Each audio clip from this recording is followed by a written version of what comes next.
Hey guys, so check it out. The other day I got a really interesting message on my Instagram, and a friend of mine hit me up about another 34.5 window that was for sale. So I went and looked at it. Luckily it was here in Las Vegas. It was a pretty complete little car. There's a lot of finish work that needs to be done, but I grabbed the car, brought it back to the shop, and I've already started tearing it apart. Now there's two 34s that I'm working on, which first of all is really incredible to even have two all original steel body Henry Ford cars sitting in here. Like I said, in 34, they only made like 26,000 of these cars, and now I have two of them sitting in here. One of them is gonna be more of a street rod, and the other one's gonna be more of a period correct hot rod from, say, the 1940s, 1950s, which is the one that I'm chopping. And I put the cars out here so you guys can actually see they're the same car, but one's chopped and one's unchopped. So you can see obviously the difference between one that's a standard look and this is the one that we're chopping right now. I mean, you take from here, you got about 12 and a half inches right here, okay? This one here, you got about 6.5 inches. So there's been quite a bit of a chop in this car, and there's a lot of process that's going on. Now on this car, we're kind of doing it old school because I don't really have all the tools I need to make everything perfect on this car. So I'm kind of pie cutting everything. I know there's guys out there that have planishing hammers and they got all the tools to make this right. I unfortunately do not have all the tools I need, but if I keep buying these cars and we decide if we're gonna chop them, I might have to start investing in a few more sheet metal tools in this shop. But for right now, this might be the only 34 that I actually chop, and maybe do another one day, but this one's my car and I just want to get it finished off. But I'll take you over here and I'll show you the frame that goes underneath this, and I'll show you what it's got going. Okay, the cool thing is this actually has a original 34 Ford grill shell in it. These grill shells alone, if you can even find them anymore, are probably worth $1,000 to $1,500 depending on the shape. This one's in such good shape, it's definitely worth some good money. And even just the radiator caps on these things are worth some money to make sure that you can find this top piece right here. A lot of these got lost over time, but this whole little piece right here is definitely worth some money. These cars are just not around much anymore. It's really, like I said, it's very unusual for me to even have two of them in here in the state that they're in, where I've got them wire wheeled down and one of them's getting chopped. The other one, I haven't decided what I'm gonna do with it yet, but I think I'm just gonna complete the car, put it back together. So this is the frame that came with the car. It's got a small block Chevy in it. I need to replace the carburetor because the accelerator pump's just puking fuel everywhere. But I'm gonna go through, I'm just kind of pour 15 the frame on it right now to kind of get the frame black, because I haven't decided if I'm gonna leave it open wheel or if I'm gonna put the full fenders on it.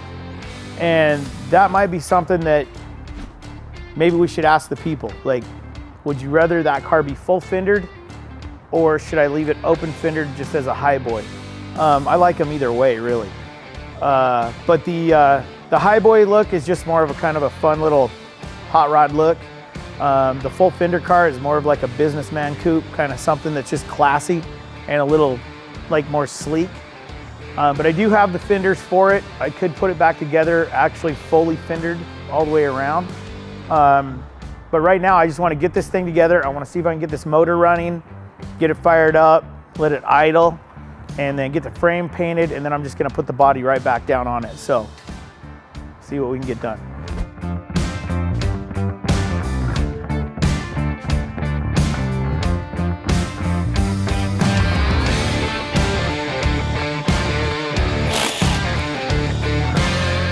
What we got here is a pretty simple Welder carburetor that you just get from AutoZone or whatever. I didn't want to get crazy with this thing because this is basically how they set them up in the 90s. When you had a street rod, it had a 350 Chevy with an Welder carburetor on it. This is like for the average hot rodder that doesn't want to have to work on their pretty much, because these are pretty simple. You just put them on and run them until they don't no more, and then you just throw them away and get another one. That's kind of how I do it.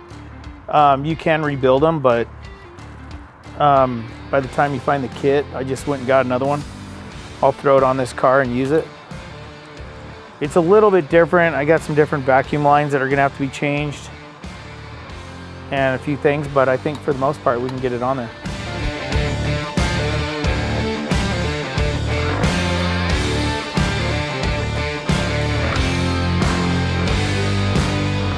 Yeah, you can really smell the old gas in this thing. This car's been sitting a really long time, and you can almost see the color in the gas. It's really bad.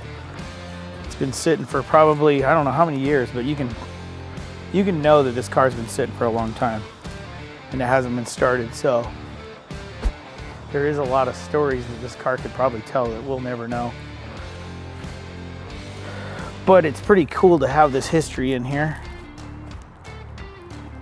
No one really appreciates that anymore, really. Not very many people. Everything's just like buy it, use it, and throw it away. You know what I mean?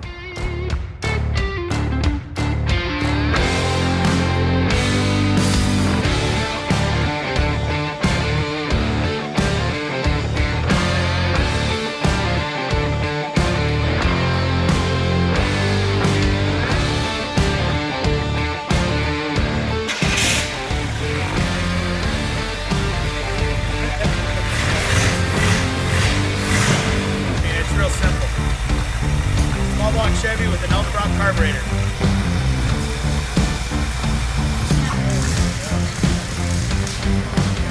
Okay, the cool thing about this car when I picked it up, this 34, is I went digging through all the boxes.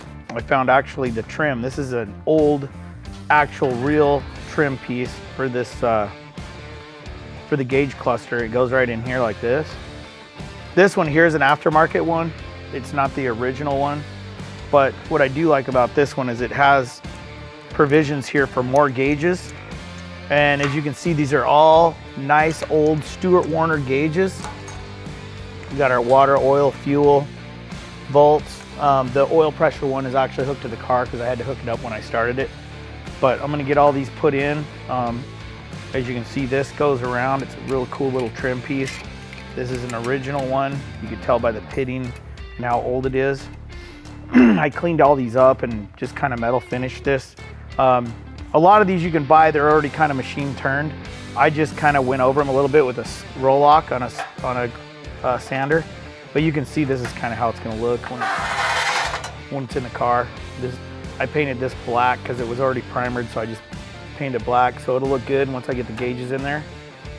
Should look really good.